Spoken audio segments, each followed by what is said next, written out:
Subject Rajeshwara Reddy గారు మీ మీ boss మీ ముఖ్యమంత్రి గత ముఖ్యమంత్రి గారు గంటలు మమ్మల్ని కూర్చోబెట్టి స్పీచ్లు ఇస్తుంటే విన్నాం. శ్రీధర్ బాబు గారు మా మంత్రి గారు ఇక్కడ మా లెజిస్లేషన్ మినిస్టరు. అధ్యక్ష మమ్మల్ని నోరు మూపియడం కాదు అధ్యక్ష, ఆయనకప్పుడు అట్లా కాదు. మీరు మమ్మల్ని అటుపక్క కూర్చోబెట్టినప్పుడు ప్రతిపక్షంలో ఉన్నప్పుడు గంటలు ప్రసంగాలు ఇస్తుంటే మేము విన్నాం.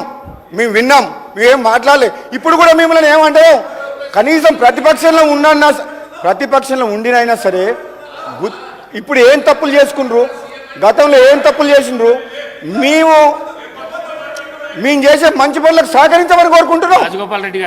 మీ ఎంక్వైరీ అధ్యక్ష పవర్ సెక్టర్ మీద గౌరవ ముఖ్యమంత్రి గారు తప్పకుండా కమిషన్ ఏర్పాటు చేశారు కాబట్టి తొందరలోనే పూర్తి కంప్లీట్ ఎంక్వైరీ చేస్తాం అధ్యక్ష. ఎంక్వైరీ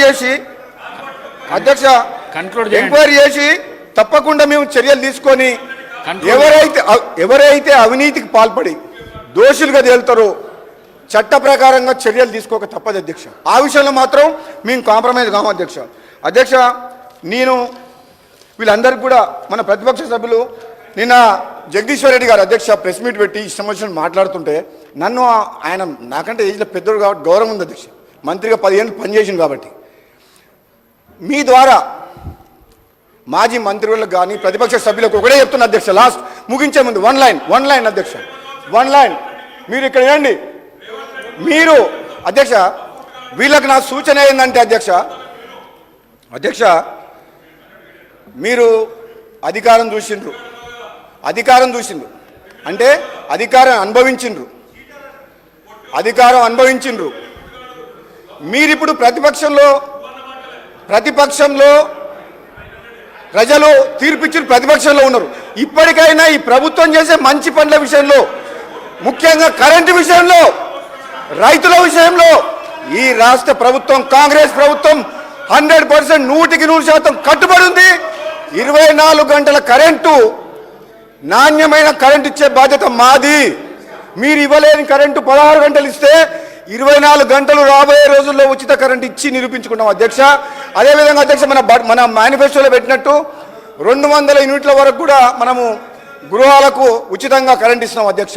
దాన్ని కూడా మేము చెప్తున్నాం 200 యూనిట్లకు పేదలకు ఇళ్లకి ఏదైతే కరెంట్ ఇస్తున్నామో ఇప్పటికే 49 లక్షల ఎంతో మందికి అధ్యక్ష దాదాపు 49,60,000 ఎంతో ఫిగర్ ఉంది అధ్యక్ష. ఆల్రెడీ 200 యూనిట్స్ ఫ్రీ పవర్ ఇస్తున్నాం అధ్యక్ష. 100% మీకు మళ్ళీ ఒకసారి చెప్తున్నా అధ్యక్ష, మీ ద్వారా తెలంగాణ రాష్ట్ర ప్రజలకు ప్రతిపక్ష సభ్యులకు కూడా రాబోయే రోజుల్లో ఈ గవర్నమెంట్ పవర్ సెక్టర్లో సమూలమైన మార్పులు తీసుకొచ్చి లేటెస్ట్ టెక్నాలజీ అంటే పవర్ అదేంటి అధ్యక్ష పంప్డ్ స్టోరేజ్ పవర్ ప్లాంట్స్ కొత్తగా వచ్చినాయి. Cheap power, solar power, wind power, battery power, hydrogen power, ఇటువంటి లేటెస్ట్ టెక్నాలజీని ఈ గవర్నమెంట్ అందుబాటులోకి తీసుకొచ్చి తక్కువ ధరకు నాణ్యమైన కరెంటు ఇచ్చే బాధ్యత మా ప్రభుత్వం మీద ఉంది. దయచేసి మీరు మాకు సహకరించండి. ప్రతిపక్ష సభ్యులందరినీ కూడా బీఆర్ఎస్ పార్టీని అడుగుతున్నా, మీరు చేయలేని పని మేము చేసి నిరూపిస్తాము, మాకు సహకరించండి చెప్పి తెలియజేస్తూ ధన్యవాదాలు అధ్యక్ష. థ్యాంక్ యూ అధ్యక్ష.